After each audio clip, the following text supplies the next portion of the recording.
Shalom para pemirsa dimanapun Anda berada. Dari Bumi Perkemahan Cibodas kita akan kembali mempelajari pelajaran Sekolah Sahabat 10 menit. Dan pada saat ini kita akan masuk kepada pelajaran ketiga yang berjudul Kesatuan Injil. Saya akan mulai dengan membaca ayat hafalannya yang tertulis dalam Filipi pasal 2 ayat yang kedua. Dikatakan, karena itu sempurnakanlah sukacitaku dengan ini. Hendaklah kamu sehati sepikir dalam satu kasih, satu jiwa, satu tujuan. John Calvin, salah seorang reformator Protestan atau Bapak Gereja mengatakan bahwa perpecahan dan pemisahan merupakan alat utama iblis untuk melawan gereja. Dan ia juga mengamarkan agar setiap orang Kristen untuk menghindari perpecahan. Karena perpecahan di gereja sama seperti wabah penyakit. Hal ini diamini dan disokong keras oleh Martin Luther. Di mana ia mengatakan bahwa untuk kebenaran, untuk persatuan, maka kita harus berani. Dia mengatakan jangan mengorbankan kebenaran untuk yang lain. Dan jangan mengorbankan persatuan untuk yang lain. Yang penting dan yang terutama adalah kebenaran dan Injil tersebut harus diproklamirkan. Dan pada saat ini kita akan coba lihat dalam pelajaran Sekolah Sahabat 10 menit ini, apa inti utamanya. Ketika kita membaca judulnya, maka kita akan melihat apa maksud dari kesatuan Injil. Penekanan utama dalam pelajaran Sekolah Sahabat pada minggu ini adalah pentingnya persatuan. Di mana kita ketahui salah satu kata yang paling sering didengungkan oleh orang pada saat ini adalah persatuan. Dan dalam jemaat pun persatuan sangatlah penting. Itu sebabnya ketika Rasul Paulus mengarahkan perhatiannya kepada jemaat Galatia, dia mengatakan bahwa persatuan sangat penting. Walaupun dia menghadapi banyak tuduhan-tuduhan dari guru-guru palsu. Dan bahkan mereka mengatakan bahwa ajaran Paulus tidak selaras dengan Petrus. Yang notabene adalah murid Yesus atau dikenal dengan Rasul Petrus pada saat itu. Mengapa Paulus mengatakan bahwa persatuan merupakan hal yang penting?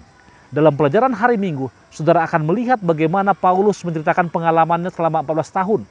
Bahkan perjalanannya yang harus menempuh jarak selama 300 mil untuk tiba di Yerusalem dari Antioquia. Dan salah satu yang ditekankan dalam pelajaran hari Minggu adalah, saya akan bacakan, Paulus menekankan demikian. Menjaga kesatuan apostolik itu sangat penting karena pemisahan antara misi Paulus kepada bangsa lain dan gereja induk di Yerusalem akan mengakibatkan bencana. Dengan tidak adanya persatuan antara Kristen bukan Yahudi dan Kristen Yahudi, maka Kristus akan terbagi-bagi dan semua energi yang telah dikorbankan oleh Paulus yang diharapkan untuk dia korbankan untuk menginjili dunia dan bukan Yahudi akan sia-sia. Dengan kata lain, Rasul Paulus mengatakan pentingnya persatuan. Dan itulah yang dia usahakan menjadi message pribadi atau pekabarannya kepada jemaat di Galatia dan jemaat lainnya untuk fokus dalam hal itu. Sehingga ketika dia menekankan persatuan, ada guru-guru atau kita bisa katakan para pemuka agama yang masih sangat percaya dengan hukum Taurat. Mereka mengatakan bahwa sunat adalah hal yang mutlak. Kenapa? Sunat sudah ada sejak Kejadian pasal 17, sejak Abraham. Dan itu merupakan tanda hubungan perjanjian yang Allah adakan dengan Abraham, yang adalah juga bangsa Bapak Yahudi. Namun ketika ini dilontarkan, maka Rasul Paulus mengatakan bahwa sunat merupakan tanda yang tepat untuk perjanjian itu. Itu juga benar merupakan pengingat bahwa rencana yang terbaik manusia tidak pernah bisa mencapai apa yang telah Allah janjikan. Dan sunat itu tidak dilarang. Itu sebabnya penekanan Paulus mengatakan, kalau saudara baca paragraf ke-4 pelajaran hari Senin, dia katakan, adalah suatu kesalahan untuk menganggap bahwa Paulus menentang sunat itu sendiri. Apa yang Paulus tolak adalah desakan agar bangsa-bangsa lain harus disunat. Ingat, Minggu lalu kita mengatakan bahwa ada satu syarat untuk masuk menjadi agama Kristen pada zaman itu. Harus disunat. Baik orang Yahudi maupun orang non-Yahudi. Dan Rasul Paulus mengatakan bahwa itu tidak ada masalah. Baik sunat maupun tidak disunat, itu tidak terlalu penting. Yang penting adalah apa? Ketika kita punya iman, maka kita akan dibenarkan. Dan bila mana kita menerima Yesus Kristus, maka Kristus sendiri akan menerima kita. Dan hal itu dikuatkan oleh pelajaran hari Selasa, di mana dikatakan di sana bahwa kesatuan dalam keragaman sangatlah penting. Namun dalam pelajaran hari Selasa ini, saudara coba lihat dengan teliti, maka message utama Paulus atau pesan utama Paulus adalah mengenai kebebasan. Kalau saudara meneliti, melihat, maka banyak sekali kata kebebasan digunakan di sana. Namun ingat, kebebasan yang dimaksud Paulus ini bukanlah kebebasan dalam arti yang kita ketahui pada saat ini. Kebebasan yang dimaksud Paulus ini adalah kebebasan bagi orang Kristen yang artinya kebebasan dalam Kristus. Saya akan bacakan, dikatakan, ini adalah kesempatan untuk menghidupkan suatu kehidupan penyerahan tanpa rintangan kepada Allah.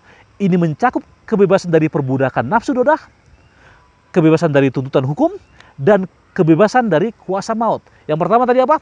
Kebebasan dari nafsu dosa. Yang kedua, kebebasan dari tuntutan hukum.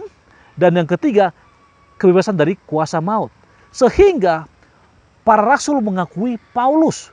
Bahkan mereka mengatakan bahwa Rasul Paulus merupakan rasul yang telah diutus oleh Kristus. Hal itu saudara bisa baca pada bagian akhir pelajaran hari Selasa, bagaimana ada secara tersirat para rasul mengakui dia. Lalu Rabu Kamis, ini merupakan suatu pelajaran yang menarik. Saudara masih ingat ketika Petrus duduk makan bersama dengan orang-orang non-Yahudi secara bebas. Sehingga Rasul Paulus menegur dia. Beberapa orang keliru dan menganggap bahwa Petrus dan orang Yahudi lainnya makan bersama dan telah berhenti mengikuti hukum perjanjian lama. Namun sebenarnya bukan itu. Apalagi di sana disinggung mengenai makanan haram dan halal. Kalau saudara lihat sendiri nanti ke belakang, maka Petrus akhirnya bergumul. Sehingga Tuhan memberikannya dia hayal. Saudara masih ingat ketika banyak makanan haram turun atasnya, maka ketika Petrus menanyakan, apa ini Tuhan? Kami dilarang makan ini. Tuhan katakan apa yang dihalalkan oleh Allah jangan diharamkan oleh manusia. Namun maksud Tuhan di sana bukan mengarah kepada makanan. Dan pada perikop atau paragraf ketiga keempat dijelaskan, bukanlah makanan yang dia tuduh. Tapi apa? Tapi merupakan apakah pantas seorang Yahudi duduk bersama seorang non-Yahudi. Saya akan bacakan lagi. Kamu tahu betapa kerasnya larangan bagi seorang Yahudi untuk bergaul dengan orang-orang yang bukan Yahudi atau masuk kepada mereka. Tetapi Allah telah menunjukkan kepadaku bahwa aku tidak boleh menyebut orang najis atau tidak tahir. Kisah 10 ayat yang ke-28. Dengan kata lain, semuanya apa? Sama. Dan sebagai kesimpulan, dikatakan bahwa Paulus sempat prihatin dan mengungkapkan pertentangannya dengan Petrus secara terbuka, khusus dalam konteks yang tadi. Namun akhirnya pada pertemuan Paulus dan Petrus dan para rasul di Yerusalem, mereka mengambil kesimpulan bahwa bangsa-bangsa lain dapat menikmati semua berkat dalam Kristus tanpa terlebih dahulu harus disunat, dan semua menunjukkan bahwa perilaku Petrus menyiratkan bahwa orang Kristen Yahudi apa? Yang tadinya kelas 2, namun setelah itu apa? Sudah sama. Saudara-saudara, sebagai kesimpulan, mengikut Kristus harus berfokus kepada Injil. Dan kesatuan Injil merupakan yang terutama. Mari kita fokus kepada persatuan Injil dan kebebasan Tuhan. Kita berdoa. Bapa, terima kasih untuk pelajaran yang singkat ini. Berkati kami, berkati hamba-Mu, berkati juga para pemirsa dimanapun mereka berada, agar boleh memahami Sekolah Sabat dengan baik. Sempurnakan doa kami, dalam Yesus kami berdoa. Amin.